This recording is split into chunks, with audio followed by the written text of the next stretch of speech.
The Blackhawks get devastated 7-3 by the Pittsburgh Penguins in a disaster of a game, the first game back after Christmas. Welcome back to the Blackhawks Conversation post-game show. My name's Ryan McGregor. We got a lot to talk about with this game. Before we get into that, this show slash podcast is now available on Apple Podcasts, so be sure to go check that out. Leave a review over there. Um, Listen, I'm not going to break down every goal in this game. There was 10 of them, 3 of them for, or 7 of them for the bad guys. So I'm not going to get too much into it. I will say a really rare, tough start for Spencer Knight. He gets pulled after letting in 3 goals on 7 shots. Sorry, 4 goals on 7 shots. He made 3 saves on 7 shots. Um, that's a rare rough start for him. I felt bad for the guy. He ended up coming back in the third for some reason. I wasn't pretty sure why that decision was made. We'll get there when we get there, but um, yeah, I felt bad for the guy and credit to Soderblom. I thought he came in. I thought he did okay. I didn't think he was terrible.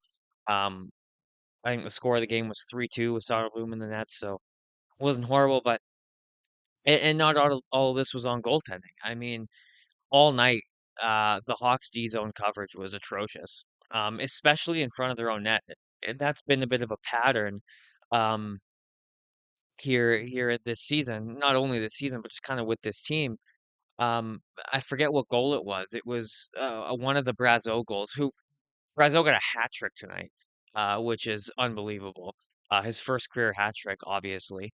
Um, but it was one of, I believe, Brazeau's second goal, maybe, where the puck was down low behind the net and it got centered. And let me check who it was. I have it in my notes here. Yeah, it was the Brazeau 3-0 goal. Pass out front from behind the net. Donato and Grizzlick were in front of the net. Both of them just puck watching. Nobody took Brazeau in front of the net and he put it home. So that's just an example of our D zone coverage and specifically our net front coverage is just horrific. It's terrible. And it's something that the Hawks really need to work on. And it's, young decor, right? Like I keep saying, oh, super young decor, and that's true, and they're going to make a lot of mistakes. But that's that seems like a mistake where you do it for a game and it gets cleaned up pretty fast. Like you can't just leave guys wide open in front of your own net and have that be a habit stretching over multiple games over the good chunk of the season we've already played so far. So that's really frustrating, and that seems to be an issue that's not really going away. Yeah, like I said, Brazeau had a hat trick tonight. I don't I I don't know, man. Justin Brazeau is the best Penguin apparently. Um, and I thought it was also again. I don't want to shit on the guy, but I thought it was a rough night for Artem Levshinov. Um, haven't been happy with his game lately. And Jeff Blashill was saying before the game, and I agree with it. Like, you know, how Jeff Blashill views it is he looks at the plus minus of scoring chances for and scoring chances against. He wants you to be on the ice for more scoring chances for than you are against, and that's what he looks at with Artem Levshinov. And to his credit, I think he's correct. Levshinov had more chances for than against at the beginning of the year, and now it's kind of leaning in a direction where Levshinov seems to be on the ice for more chances against than chances for, and a lot of these chances against seem to be maybe not all directly his fault, but a lot of them he's not making the right decision. And that trend continues. It continued tonight. Um, Overall, like it just, and I said this before, it since Bedard and Nazar have been out, it feels like I'm watching the 22-23 team after Kane got killed. But it feels like I'm watching a true tanking team, which the Hawks are rebuilding, yeah, but they're not tanking. I'm gonna get more into that later. I have a Kyle Davidson rant coming, and it's not a rant against Kyle Davidson. It's a rant about how other people have been ranting about him. Um, and the number and offensively, the trend of not shooting the puck continues. They had their first 2 power plays tonight. They were moving the puck really well. They were winning faceoffs. They were winning the opening faceoff on the power play, and they were able to set up and they were passing the puck really well in the offensive zone, but they were passing it too much. Nobody was shooting the goddamn puck, and that just remains to be an issue, and it's extremely frustrating. Nobody on this team, everyone's allergic to shooting. Lardis, Moore, and Bertuzzi were the only guys shooting the puck. And Crevier. Crevier had a bomb off the post at one point. Um, yeah, speaking of Moore and Lardis, that kid line was really good, and they got rewarded for it. They all played around 15 minutes tonight, which is really good. They were the third line, which is, I'm happy with that amount of ice time. And they created a lot of offense. Look at that. You give them more ice time and more offense is created. They had a lot of really good looks in the offensive zone. Lardis had a lot of really good shooting attempts.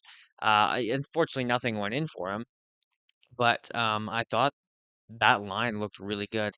I think they work really well together. I mean, Oliver Moore's speed was extremely noticeable.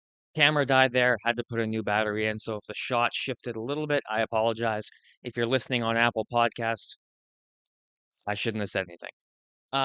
Yeah, Moore looked really good tonight. His speed is incredibly noticeable. He created multiple odd man rushes because of his speed. He also did last game, but he continued that tonight.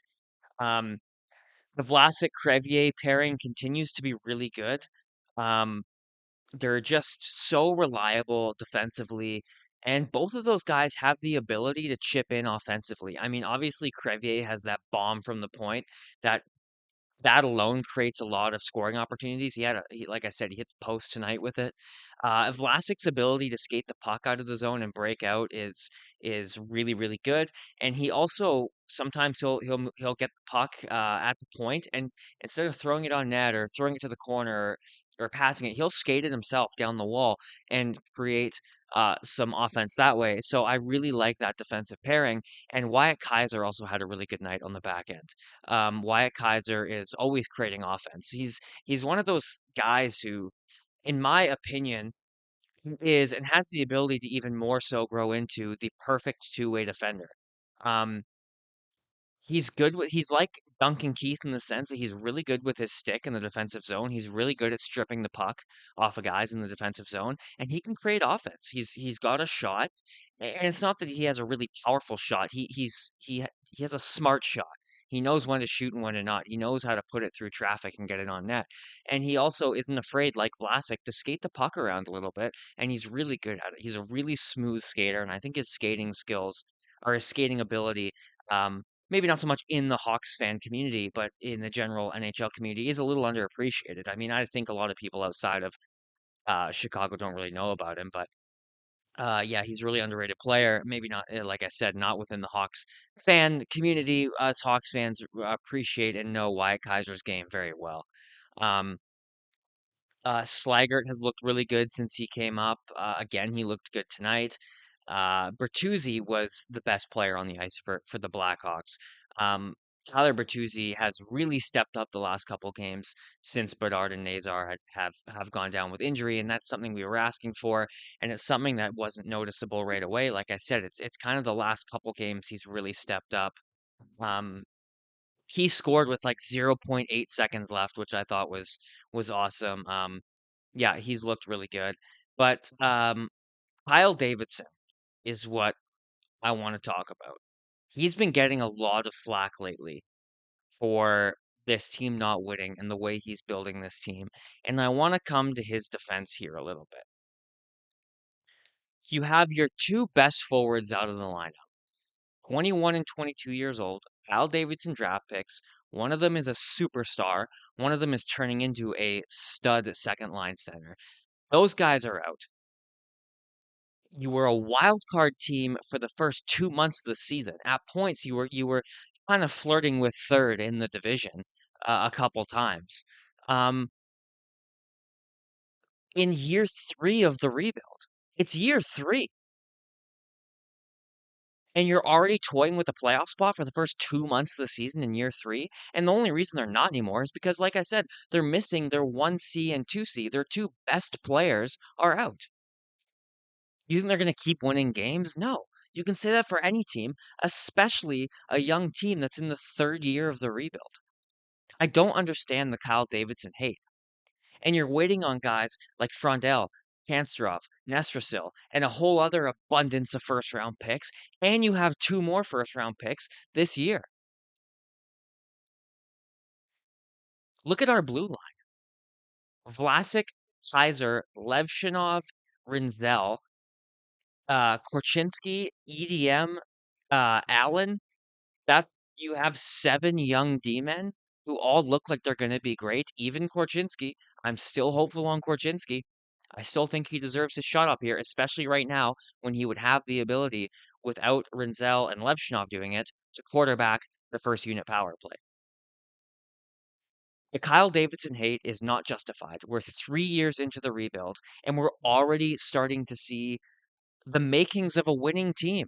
I'm going to say it. This was a good winning team at the start of the year. A great mix of young guys, a great mix of veterans. And like I said, all those guys aren't even here yet. Frondell is tearing up the World Juniors.